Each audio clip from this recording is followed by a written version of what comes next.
Olavo realmente é uma figura muito intensa que desperta, né, paixões e ódios na mesma medida. Eu tive 2 vezes na casa do Olavo de Carvalho aqui nos Estados Unidos, para 2 entrevistas. Na primeira vez fiquei 6 horas na casa dele, assisti uma das aulas desse curso, né, que ele chamava o curso de filosofia, que ele dá nas aulas, e a segunda entrevista foi bastante intensa, né, até a foto que vocês têm aí, onde ele me atacou de forma pessoal, enfim, com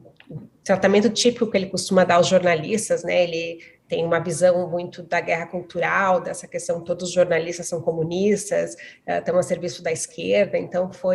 é um diálogo difícil, né, de ser feito, porque a mídia é um alvo do Olavo, ele tem essa estratégia, né, que ele ataca frontalmente os jornalistas, mas eu achei que era muito importante também, que a gente precisa compreender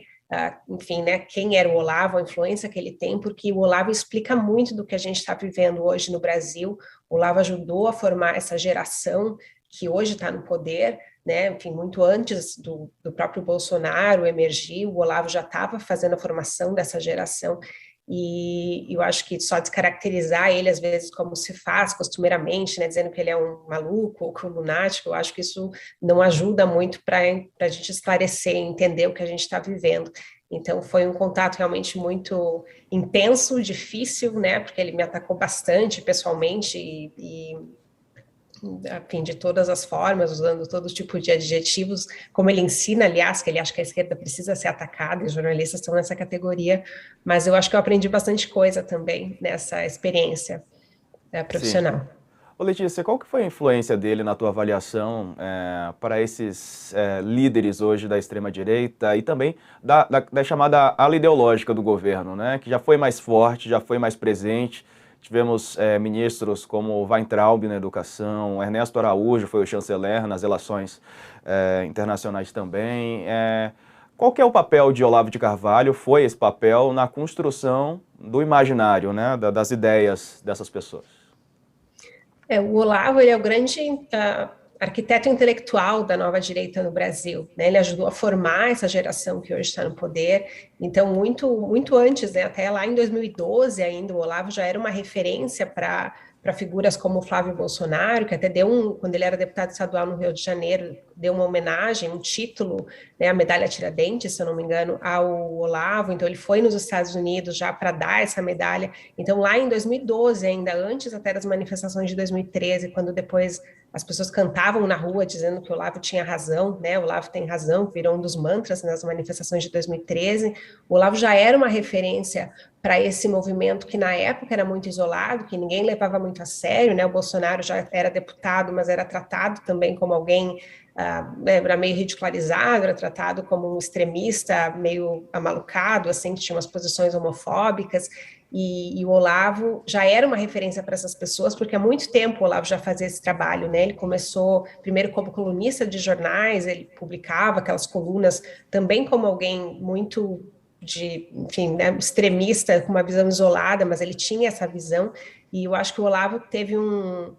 talvez uma grande esperteza do Olavo foi perceber a influência das mídias sociais e começar a se comunicar direto com esse público, né? Então, muito antes de virar esse fenômeno de redes, o Olavo já tinha primeiro um canal de rádio, depois esses canais no YouTube, ele já fazia toda essa comunicação de redes que hoje, enfim, todo mundo faz. O Olavo foi um dos pioneiros e ele criou esse curso, esse curso né, de filosofia, que ele dizia, eu quero formar uma nova geração de intelectuais no Brasil, porque ele achava que tinha que fazer essa disputa com a esquerda, porque para o Olavo, esse conceito de guerra cultural, ele era muito forte, né? Então ele achava que a esquerda estava no poder da mídia, das universidades, e ele queria criar uma nova geração para fazer frente a isso. Então, ele começou com esses cursos de filosofia online, e ele estima que, quando eu falei com ele em 2019, ele estimava que 20 mil pessoas passaram por esses cursos. E muitos desses são pessoas justamente que hoje estão no poder, estão no governo Bolsonaro, pessoas que ele indicou para os ministérios, e ocupam ainda posições-chave, e embora tenha essa disputa que eles acabaram perdendo influência, porque eles são os mais radicais, né, quem quer fazer realmente a disputa ideológica e não está muito interessado nos cargos, claro que num governo a gente vê como tem enfim, a operação do governo é um pouco diferente, né? Então deu essa cisão, mas a influência do Olavo como uma referência para esse movimento, com certeza isso transcende a própria morte do Olavo, né? Ele vai continuar sendo uma referência, porque muitas das táticas que a gente vê em curso de discurso e de estratégia mesmo agressiva de combate à esquerda, o Olavo ajudou a desenhar, digamos assim, conceptualmente. Mas ele chegou a romper, né, de certa maneira, com o presidente Bolsonaro, fez duras críticas, até pelo comportamento do presidente, pela entrada do Centrão no governo e uma atitude não tão extremada como o Olavo de Carvalho queria, né? Mesmo assim, hoje, o presidente, já vou tratar sobre esse assunto, decretou luta oficial de um dia e fez uma postagem nas redes sociais falando sobre Olavo de Carvalho também. Por que você acha que o Bolsonaro mantém esse posicionamento, mesmo diante das falas agressivas, como foram as de Olavo de Carvalho antes de morrer, sobre o presidente, o comportamento dele? Por que essa ideia, né, esse pensamento continua ali de tentar, de certa maneira, agradar ou ter algum pensamento mais positivo em relação a ele? Eu acho que vale a gente lembrar, logo que o Bolsonaro tomou o poder, quando ele fez aquela apresentação, lembra que ele tinha, acho que foi o primeiro pronunciamento dele depois das eleições, que ele tinha a Bíblia, tinha um livro do Winston Churchill, e o outro livro que ele tinha, né, como uma das referências era justamente um livro do Olavo, que era o mínimo que você precisa saber para não ser um idiota. Então, já naquele momento, o Olavo apresentava o Olavo como uma referência intelectual, como um dos guias para o governo que ele queria, e quando ele veio para os Estados Unidos também fazer aquele primeiro discurso em Washington, ele disse lá na embaixada que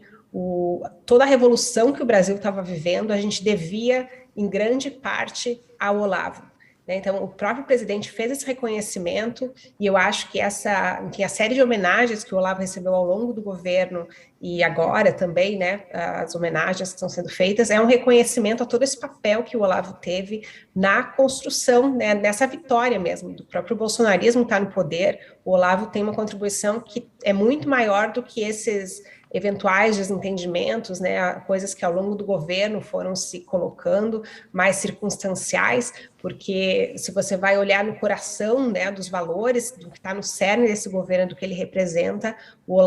olavismo em si está nesse pilar, né, no coração, mais do que as próprias ações conjunturais, né, olhando um pouquinho à distância, se mantém essa influência. O olavismo teve um papel muito forte na construção de toda essa identidade do que representa, né, de defender a família, os valores religiosos, essa questão, né, de, enfim, até nos discursos da pandemia, contra a pandemia, o Olavo ajudava a desenhar muitas dessas estratégias, né, era uma referência para o gabinete do ódio, por exemplo, que a gente, né, o tão chamado gabinete do ódio. O Olavo sempre foi uma inspiração, e isso é maior do que esses, né, desentendimentos pontuais que marcaram principalmente o final do governo, porque, claro, o governo tem, né, tem que administrar as suas alianças, e o